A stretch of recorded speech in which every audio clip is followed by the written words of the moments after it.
for September 28th, 2020. Mike, the floor is yours. Great. Thank you very much, Mr. Chairman, and thank you all for joining us today. In the material that is on your screen, just to give a quick overview, we're going to take a look at some of the EDC issues that we normally look at. We're going to discuss broadband housing, some issues relating to solar, and then our CEDC response. So if we go to the second slide, I guess I can do that here. Okay. You'll see that how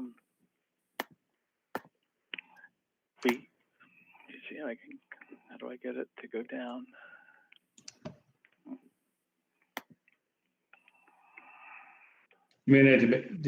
Does anybody need that to be bigger? I see a couple of people straining a little bit. I'm looking at it. I could use it bigger. Yeah. Okay. Perfect. Is that okay? That's Yes. great. Thank you. Basically, if you look at the balance sheet, our total assets were 3.8 million versus 3.6 this time last year, an increase of 212,000. Our total liabilities are 899 versus 603 last year, an increase of 292. 170 of the 292 relates to both a $68,000 PPP loan, which should be forgivable, and a $100,000 emergency impact loan, which CEDC took with the understanding that it's no principal or interest payments for a year, and it's fully forgivable without penalty. And it was 2.75% interest, and we just took it as a hedge against the future, not knowing what our financial situation would be depending on the county's ongoing contract support level. Mm-hmm. That's in a lockbox that can only be touched by the board. So our net assets are $121,000 below last year and $180,000 below year end. On the profit and loss page,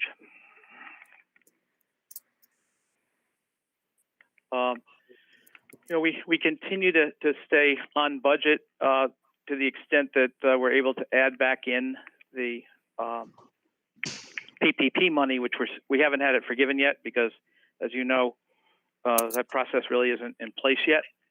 But if you look at our income year to date, $700,000 up 170 over last year and 144 over budget. One of the things if you go to the next page. Next page. Yes, please. One thing you see there is other income of 251 versus 16,000 budget. That's the net difference there of 234,000 is the money that we received from Berkshire Taconic to be able to do the $230,000 in grants to small businesses throughout the county back in April. When you pull that out, the income, and you pull out the grant payments as expenses, you can see that we're within $5,000 or $6,000 of our budget if we go down to the bottom of that page. Let's see if I can do that. So, I think even with the COVID experience, we are on budget. You can see that we're showing a $65,000 loss. If you apply the $68,000 of PPP money, then we'll be even. And starting in June or July, we began to we revised our budget to reduce our expenses so that we could get to year end. You'll recall that we had planned a $60,000 loss so that we could then take $60,000 from the proceeds of the land sale several years ago, which we had allocated 3 years of $60,000 to balance our budget. But because we had already reported it as income, it has to be below the net income line. Next page, please. This is difficult to see, but basically it shows that we have about $2.5 million in our loan portfolio. We have $1.4 million on the street, and let's see here if I can. I don't know if I have the ability. If you can just move that down or up just a little bit, please. Stop right there, please. You know, you can see that we have $1.1 million available to lend, and we have, if you go a little bit higher on the page, keep going, please. Just a little bit higher. You can see we have 1.4 million on the street. So that's where our 2.5 million is. We have put out quite a bit of money this month. Right now, we've done over $560,000 in loans. We have 50,000 pending. And we just received an award of $300,000 in additional money from the SBA, which we were really lucky to get before September 30th, so that we can replenish our available funds in the SBA loan program. So we're very excited about that. If we go to the next page, please. This and if you can move that up just a little. What you see here is our budget. If you look at revenue for a minute, if you go back up just one line, so I can see the top of the page. Yeah, right there. You'll see that we had $810,000 budgeted for revenue this year, and you can see on line 2, our county contract was reduced by 15% because the reduction didn't go into effect till our second quarter payment. We made other adjustments to that budget and revised it down and to 723.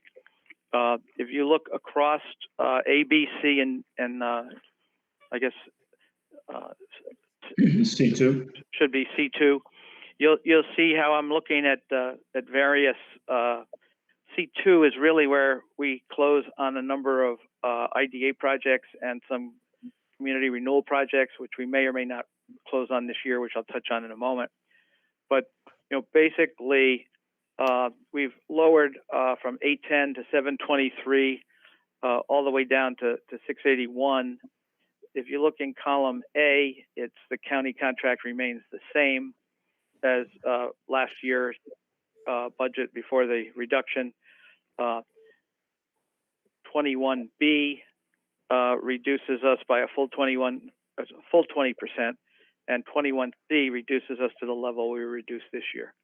Again, we're prepared for whatever you have to do. We understand the situation that you're in, and that's one of the reasons why we took the emergency disaster impact loan as a hedge. Mike, what's the where's the 75,000 coming from in C2 for administrative revenue? Well, you went up 30 grand. Yeah, we have 2 Office of Community Renewal projects, which we'll discuss in a minute, which may or may not close this year. So I budgeted it for next year, so I wasn't overly optimistic.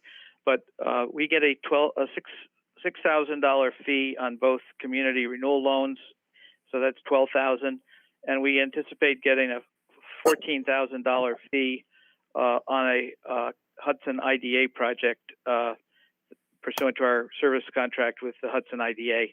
So there was 30, and I was just being a little bit up. Well, 30 on top of the 45 that I anticipated for next year got me to 75. So and then I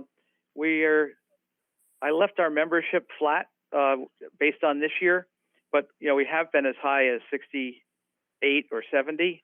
And again, I didn't want to get overly optimistic, not knowing going into January how people would be in terms of joining organizations like ours. But if we jump down to the expenses, please, by moving the page down, and stop right there would be good.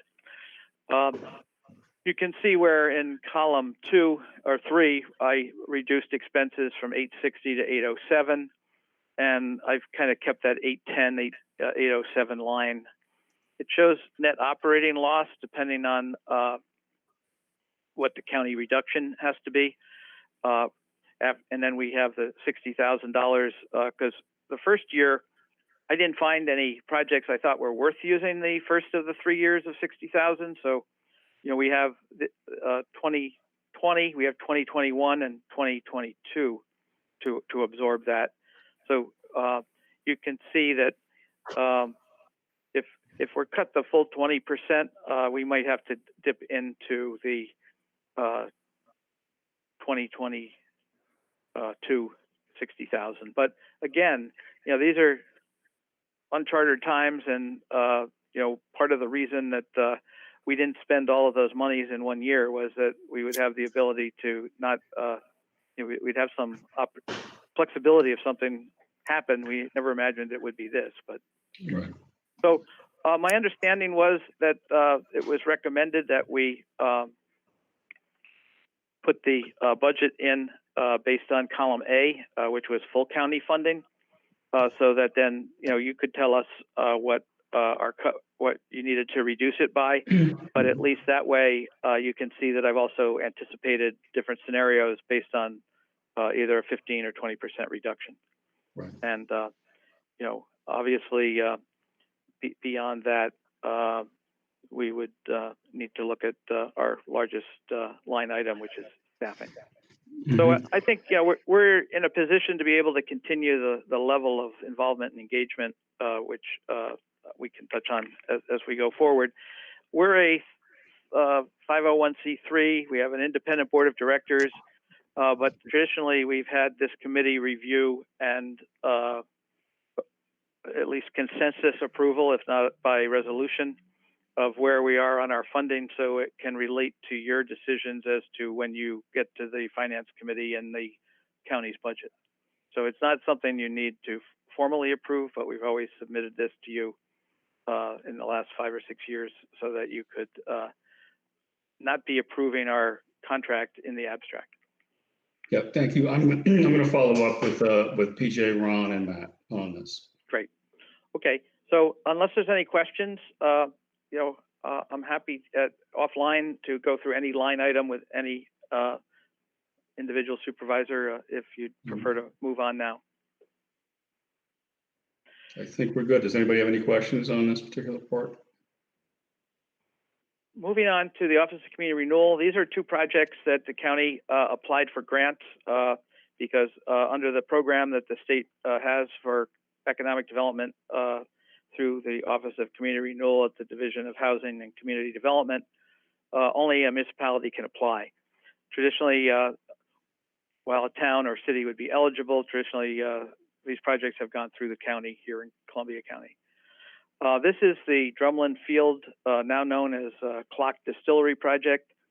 And what we're doing or asking of you today, and we'll ask of the full board next week or 2 weeks, is they made a minor modification, which the state has asked us to have you revalidate. And basically, this environmental reevaluation of the environmental assessment. And the only thing that's changed here is when their contractor showed up, he decided that the architect and engineer should have thought about where the building should go, because it's much cheaper to build two of the buildings at a different location, but on the same 5-acre parcel that had been originally assessed for environmental issues. We checked with the Office Historic Resource, SHPO, the State Historic Preservation Office, because they're the only ones that had any environmental questions about this site, because there was some remnants of some old buildings on the property. But since the buildings are the same size and they're in the same footprint, same 5-acre footprint, we need a reassertion of a finding of no significant impact. And obviously the county attorney will review this before the full Board of Supervisors meeting, but we do need it approved by this committee as part of the process.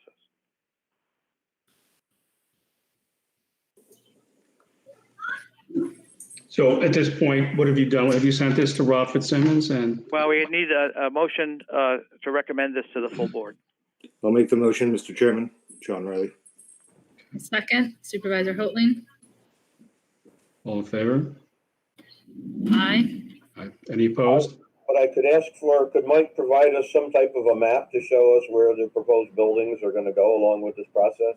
Yes, I will. I will make sure that's with the packet that goes to Rob, and I'll copy each of you separately. Okay, so all in favor? Aye. Aye. Any opposed? The Okay, next, motion carries. The next one is basically a similar request, although this is Hudson Valley Creamery. And, you know, we've been working with them for since before I got here. Ken Flood had initiated this project. It's still a great project. The company is really focusing in on this site finally. They're European owned. They had gone through various ownership changes. The issue here is that they originally thought you can get $15,000 per job. So they're originally going to create 20 jobs. Now they think they can, so they would have gotten $300,000. They're concerned about overstating the jobs, and so that would be in this defined phase 2. And as a result, the state suggested that they reduce the number of jobs in their and amend their application or amend their grant to reduce it down so they only get 200,000. And so, in order to do this, the state's thought was, you know, if they can come back next year and add, you know, instead of 13 jobs, if they can add the extra 7, they'll give them a chance to get another grant if the county's so inclined to apply for them. So this was really done in consultation with the state and the developer, so that they weren't in a situation where they overstated what they are currently comfortable with in terms of job creation. But, you know, still 12, 13 jobs is an important component, and it fits this program. And the state thought it was better to do this than to give them more than they thought they could do and then have them fail. So again, if we scroll down to the bottom, the only change that they're asking is the scope of work. And since a reevaluation of the environmental issues relating to whether you have 13 employees or 20 employees is irrelevant, but the state indicated so that the application is in full compliance with the program, that again, we needed a reevaluation of the environmental work. So if they're happy to answer questions, but we would also request a resolution in support of to approve this. So would this have to go back to the county planning? No, this is, in this case, you know, they're moving 2 buildings in the previous case on the same 5-acre parcel. Here, they're just not doing anything environmentally except they're going to divide their fresh milk project into 2, and they're only going to request 13 jobs in this phase rather than the 20 that they had originally proposed. Okay. So, All right. Mike, So in keeping with the Livingston Planning Board approval that they did Yes. before? yes. So these are really technical amendments, but I guess the state wants to be sure that in this environment, the federal government doesn't decide to, you know, use these technicalities to take money from New York. do we have a draft of the resolution? I will, I guess, if you recommend these, we can get those resolutions put together for Rob's office to review, so you'll see them at the full board meeting. Can we get a motion to move this to the full board? I'll make I'll the make a motion to move that. Yeah. or second it. John, you have something, John Riley? You're muted. Just making sure that it should be 13 people or 195. Are we doing the number of jobs or the amount of the grant? I have to go back and look. I did the math quickly and realized it was not a full-time equivalent, but it may be 12 jobs, and it's 13 jobs and 195 makes sense. So I would make the motion to reduce the scope to 13 jobs in phase 1. Okay. Thank you. That's our motion. Okay, can we get a second on that? Second. Okay, all in favor? Aye. Aye. Any opposed? Okay, so we had that previous motion. I think we had a first and a second. So are we going to table that? Rescind that? Yeah, we'll go with John's more accurate resolution. All right, so we'll go with John's motion. Okay, all right. Thank you. As we keep moving, any further questions on these two projects? We're sure that it'll come up when we get to see it again. You know, people will want, but we'll have the opportunity to question it then as well. All right.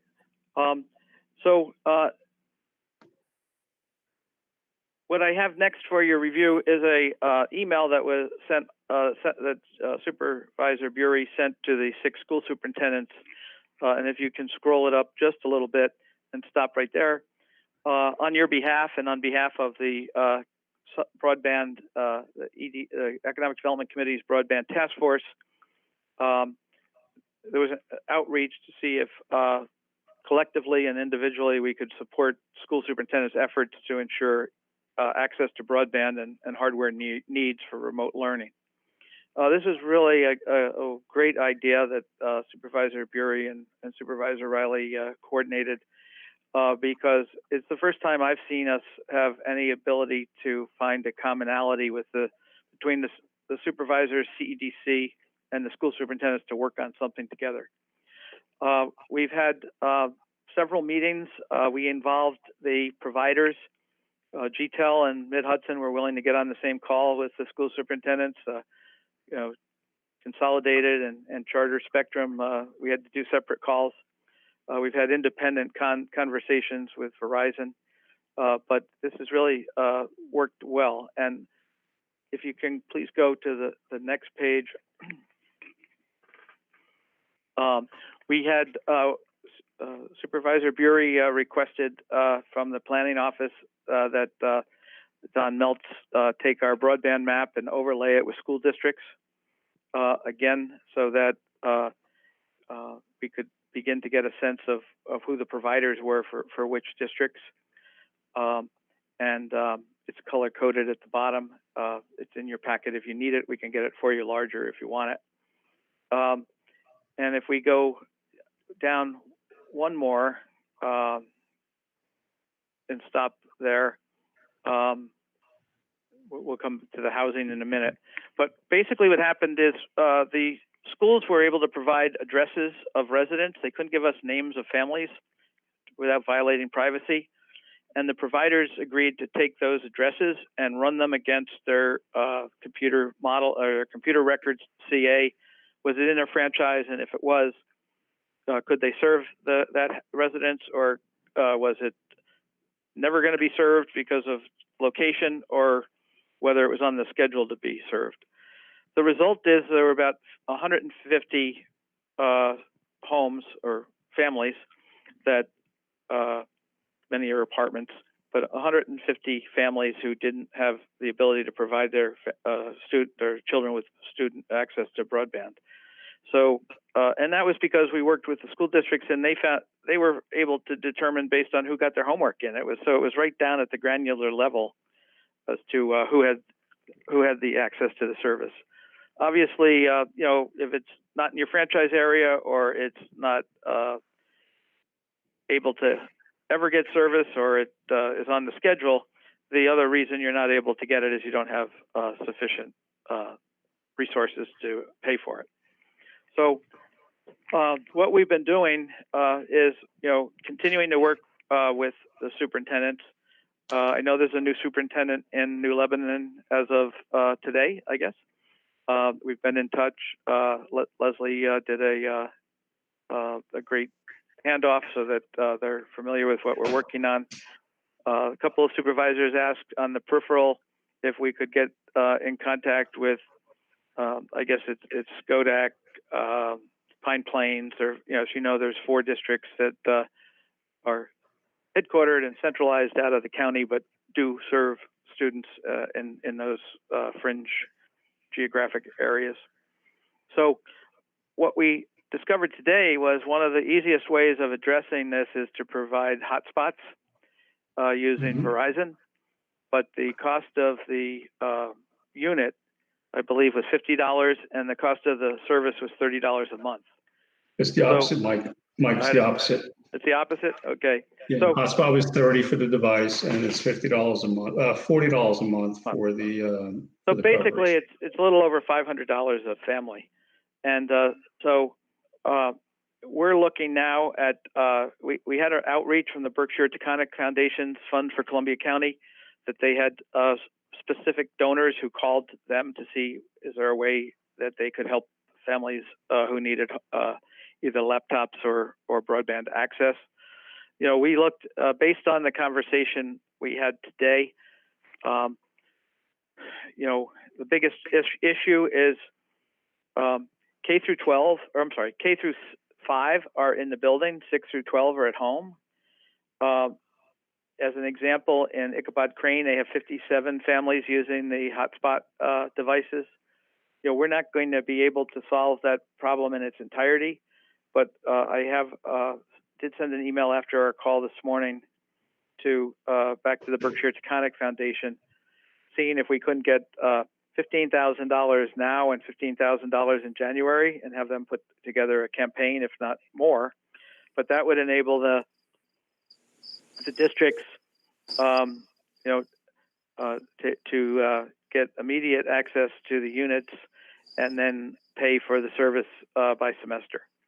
And, you know, again, I know in some districts they've already found ways to do this with the funds they have, but we're looking at how we can at least make some impact on how this how we can get these families that need this help. And you know, I think we also talked about involving libraries. You know, was there firehouses? Were there town halls that could have hotspots or have Wi-Fi that people could access from the parking lot?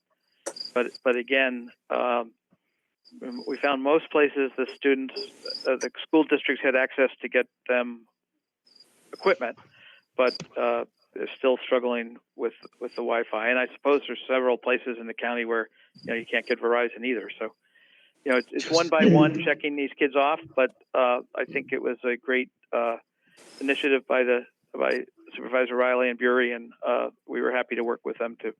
Well, Mike, I want to thank you too, because there's a lot of data crunching that went on here back and forth, and CDC did a great job. I want to point something out. These districts do have Wi-Fi and MiFi at their buildings, so the students are able to go to the parking lots there. The issue is if they went to remote, again, the superintendents are worried about how they're going to get kids transported from home to the parking lot in order to do that. That's why we're trying to figure out another way if we could bring it to them. Germantown and Mid-Hudson Cable created hotspots in the areas where the families need it, and they're not charging for that. Spectrum is not working with us to that level. John, right? You're surprised? It's shocking to me, but I have a question. And again, thank you, Chairman Bury. You did a great job spearheading this with Mr. Tucker. It's one of the best things we've been able to accomplish, I think, in coordination with the schools. As Michael said, it's so hard to do things together due to regulations and logistics. Michael, I understand we're reaching out to Berkshire Taconic and other sources, and I think they will come through. Would this not be an appropriate use of the Ginsburg $60,000 initiatives that we set aside, at least in fronting it?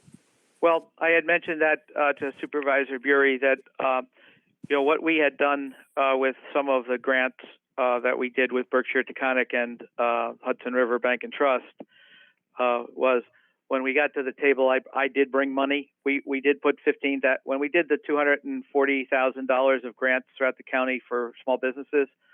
We did put $15,000 in. So I'm prepared to do that, but I wanted to see where they were coming from before. I know this is a public meeting, but I wanted to see what their capacity was before we put some money in. But I think we have to have skin in the table. Yes. Yeah, full transparency. We will ask everybody to help us first, but right. That was one of our goals when we did the set aside. That these are the type of things that would come up that would be appropriate. Right, and because of the fact that this was 2020 is the first year we started using it. We have those 2 years, so it's not going to using the third year out for a portion of this doesn't put us at an operating risk for next year based on the county's need to curtail No. the contract. No, on the contrary, we've been having trouble finding good initiatives, and I think this qualifies. Yeah, great. At least Um, that's my opinion, not the committee's. So what No, we well, find I'm in going to is, agree with you, John. I think this is really important. And as I've said several times, I think this is definitely the year that we have to think about this. This is a once in 100-year type of an event, hopefully. And it passes us by without any more catastrophe, but we have to be prepared for this year. and ideally, if we could get, without putting anyone on the spot, 2 organizations to put up 15 each, and we put 15 in, and we had 60. I mean, I think based on the percentages that we saw at Ichabod Crane, that would probably get pretty close to, being able to take care of The the year. people who, and the real risk, as Supervisor Bury mentioned, is if the K through 5 kids have to go home, and there's 1,000 of them, and 10% are in the group that need this service, you're looking at another 100 families. Now, you also pointed out that in that mix, there may be 2 or 3 children in the household that are Right. in the same household. It should be based on address, and that's why we have addresses so that we can, if you got six children living in the same house, it's just one device. And we did find out from the superintendents who have social workers who are out literally knocking on the doors of the students who didn't get the homework in electronically, that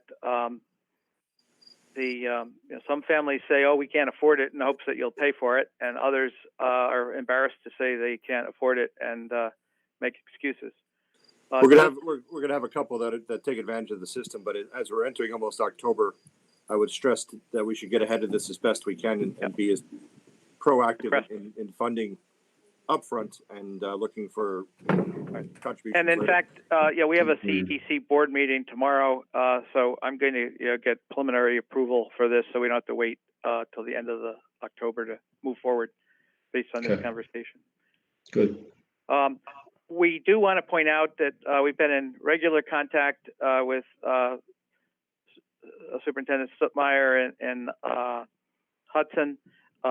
She and her IT coordinator have been appreciative of what we're doing, indicating that they have a good handle on this, but they know we're here to help them.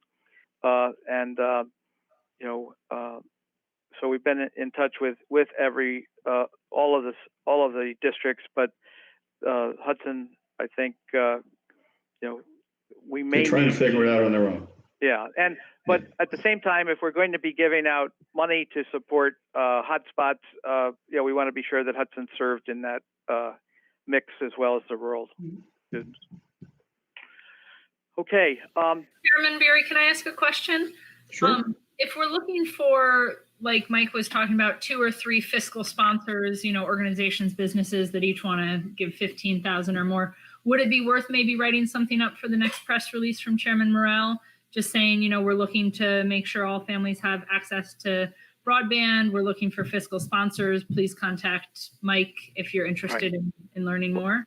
I think that why don't, if I can at least get some groundwork with the 2 foundations to see what, I think it's a great idea. It's just how we do the process of it. And I think and you could do it through that mechanism, but I'd rather have the program set up so people aren't questioning. If there's any question as to where the money is going and who's controlling it, it might dissuade people from even thinking of us. So I do agree that once we get a program set up, that's a great idea. I We agree have with to that be as careful well. that we can't have the county soliciting non-for-profit donations and use Yeah. for public efforts that have to come through the CEDC, which is one of the reasons we have a CEDC. But certainly at some point it could be referenced that, just like Hudson Hall was doing PPP procurement, that, it's not a county program, but CEDC is doing this. And if you're interested, call them. So. Yep, great Yeah. idea. We just have to put it in the right name on top of the letterhead. Yeah, we need a couple more weeks to get our ducks lined up on this too, so it's a very good idea. Thank you. The other broadband issue is, we've had, I know I've been in conversations with Supervisor Basson and several of you about broadband in your towns. Frankly, the state has, got a different focus, and funding is an issue. I do serve on Congressman Delgado's Small Business Advisory Committee, and 8 of us had an hour conference call with him this last week. He indicated that unfortunately, unless it gets rolled into some stimulus bill right now, there's not going to be any separate discussion of broadband, let alone broadband funding. He's very frustrated in that regard. But what we thought was, and I think we all know the issues, it's maps, gaps, and funding. And we were thinking that after the election, that perhaps the county could host a broadband forum to, again, bring back the focus to the issues that are related, not only the school students hopefully will be taken care of by then, but just the general focus on getting that last 15% of the county served with broadband. Yeah, I agree. I think this, what we've done so far is lay a little bit more of the infrastructure to get that done, and the parties seem to be willing, some of them for more money than others, but we can certainly keep moving that ball in the right direction. Michael, it's maps, gaps, funding, and spectrum decision making. Right, Really, right. That's the fourth element. It's hard for us to go private partnership with public partnership and to look at. Yeah, I agree that the feds, states, and county are not coming through with money anytime soon, nor can our representatives seek such funding. Right. What we can do is work with the private-public partnerships and create up special taxing districts and so forth. But to do that, we need clarity of where spectrum won't be and where they're claiming is their licensing areas of the near future. So if anything, maybe we start with the maps and the gaps on the non-spectrum pieces. And we can work to fill those in easier than where spectrum may or may not be, but we need that clarity too. Well, I did bring this up in my monthly call with Assemblymember Barrett, and as being in the majority, she has some access to the PSC that some of our other representatives don't. Okay, so that's what we're planning to do. We haven't lost sight of those issues as we focused on the students, but if there are no other questions on broadband, I'll move to housing. I think we're good. Go ahead, Mike. Supervisor Bury sent out a housing survey, which if we this was a cover memo relating to the need that all communities in the county had some issues. We received 4 towns responded. And we appreciate those of you who did. We have 6 responses because one of the towns had 2 town board members completed as well. If we just go back one more page there, I think we'd like to send it out one more time. I can give you the summary of the answers. I just, for purposes of reminding us of the process, I just included the questions here. There's 9 or 10 pages of raw data, and I just thought that with everything going on, I think people just got sidelined. It's you can fill it out online through SurveyMonkey, or you can fill it out manually, and then we have an intern who will put it in format for us if it's easier to do it that way. Hey, Mike, could I ask? I tried to do this online, but I was never sure that it ever went anywhere. Do you know if I successfully did it, or? I don't think you were one of them, Ron. I don't think you were one of the towns. No, you weren't. So, Okay. but I'll follow up with you, and anyone else who thinks that they may have sent it in can get someone to work with you. I won't help you myself, but I'll have someone much younger and technically adept than I. Yeah, I did the same, Michael. Not. I don't think we got yours either, John. Yeah. This is the second, we did send it out twice. The first time it was not done in a SurveyMonkey fill in the blank kind of a thing. The second time was with this. I'm okay with sending out a third time. I just don't want people to think that we're pushing and that it's an No, it's okay to obligation to push do too. anything. Sorry? It's okay to push. I say it's an important survey, and I I remember think we doing. need to have it so we could do something comprehensive for the entire county, rather than just, moving around different spots. If I remember the introduction, Michael, can you make sure that, because there's a lot of towns, I looked at it because I'm on this committee, but the cover page might dissuade you as a small town if it sounded like almost, can you handle sewer and municipal multi-lot or multi-family construction? So a lot of towns go, that's not for us. Okay, we well, can't do that. we can do that, and maybe we even send it out one at a time to the remaining supervisors. Because Mike, it may have gotten lost in spam. Do you have New What's that? Lebanon as one of the towns? Yes, I we do. have you. Oh, good. Okay, thanks. Okay, we'll keep moving there. The next item is the City of Hudson put out a request of proposal to develop an affordable housing plan utilizing the county's housing study as well as work that was done by the mayor's task force on housing. If we go down just a little bit further to where it says scope of services, and stop right there, please. The purpose of their RFP, which I believe they're close to completing their evaluation, was determine, what is buildable, the variety of housing needs, who do you have to collaborate with to get these projects moving forward, and if you can scroll down a little further now to the next long-term vision, timeline, and flexibility. The real issue is how you how do you find a developer? What state program are you working on? What property is available? What some of the stakeholder and public issues are?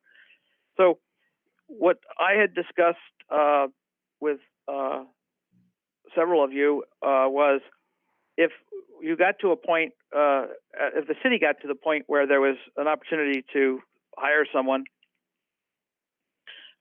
could we have a mirror contract through CEDC to look at similar issues in either the towns that have water, sewer, gas, electric, and broadband, or a look at incremental development in towns where you might have 4 or 6 units on well or septic, or as we know, some communities have one or the other, but not both.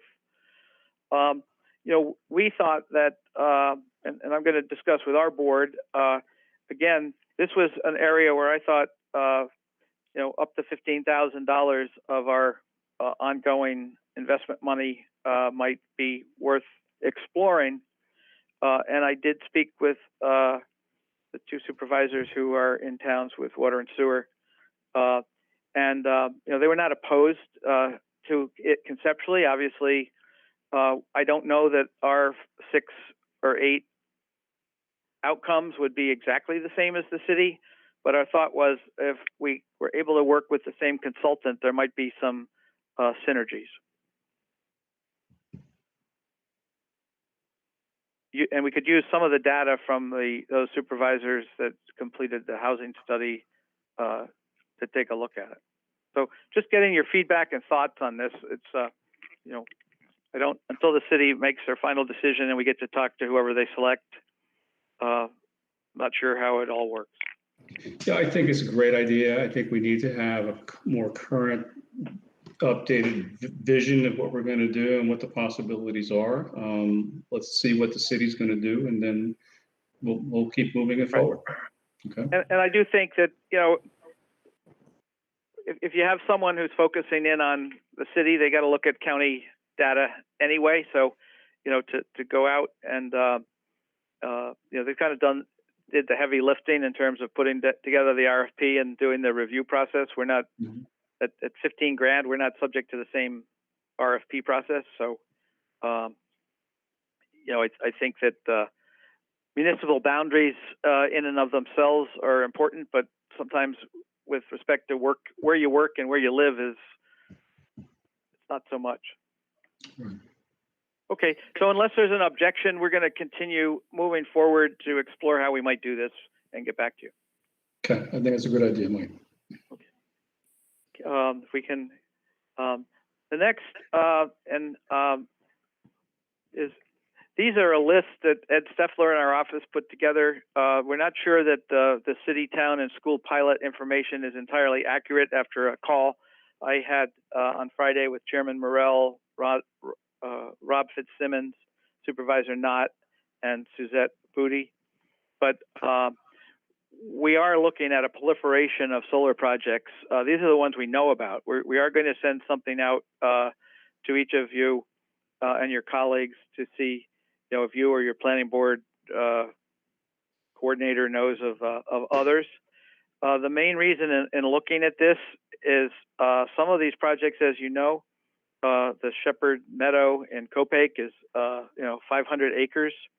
I've had extensive conversations with Supervisor Mettler and her deputy Richard Wolf, and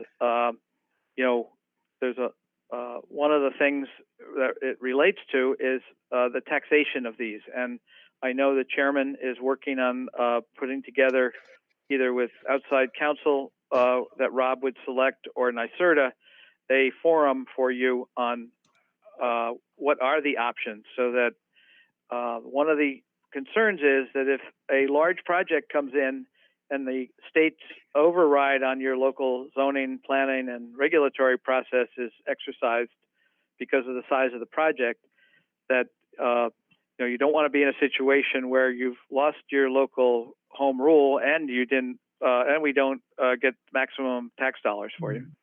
So this is more initial information. There's more to follow, and there will be a webinar format for the supervisors for education and information. Supervisor Knott, did you want to add anything based on our call? Yeah, just anybody that has any interest in it. There was a good, I sent you, Mike, a link to that webinar that was posted at NYSEC's homepage. You can get to it if everybody gets those emails from them. I can circulate it to this committee. But yeah, there is some, I mean, the state is very serious about moving some of these projects forward, and I don't think we have much say in the fact that whether they're coming or not. But we do need to manage the pilot part of them, I think. So I think it's going to be something that we need to take a strong look at pretty soon. Mm-hmm. Obviously, it becomes a matter of size. I mean, I don't think, rolling bucolic hills are a favorite of all of us who love Columbia County and like the countryside. But if we're looking at climate change, there's going to have to be some sacrifice in terms of everyone can't say not in my backyard, or at the same time you want to protect agricultural land and farming acres and what have you. But it's going to be a balance, and I think it's an area we should be focusing on. I agree, Mike. Okay. I think everybody here agrees. Next page, please. And Mike, remember now that we have the ability to work remotely from home, it really adds a new paradigm to the smaller and more rural towns that we didn't have before. The jobs Right, don't necessarily have to be within transportation distance or walking distance. And even with the idea of this forum, I mean, it can be at any time, and you can record it. If you can't make it, you watch it later. No, I'm just talking about in terms of, we always said we can't develop in smaller or more rural towns because the jobs are too Right. hard to get to. With the world going to remote jobs, it's a lot easier to have people use more rural settings and still have the ability to get to a job without public transportation, which we lack. Right. Just touching on that, Chairman Morrell had asked me to reach out to Amazon in Rensselaer County. There's thousands of jobs there, and explore whether or not I don't think they weren't interested in running their own service, but if there was a couple of central pickup locations, whether a bus service there would make sense if people were looking for work from the neighboring county. But, The next page here is just the fact sheet that NYSERDA puts out. It's not as helpful as the presentation that Supervisor Knott sent from the association sounds, but you know, we all get too much to read, so I tried to find the shortest, most concise overview for you. I think you can skip down now.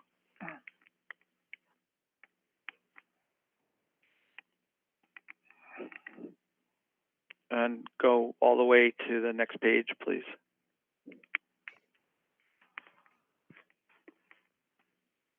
And that may be the last page.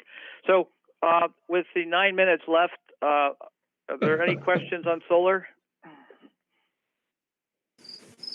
The next item on the agenda is the CEDC COVID response. And, you know, I'm just very, very proud and grateful to the team here.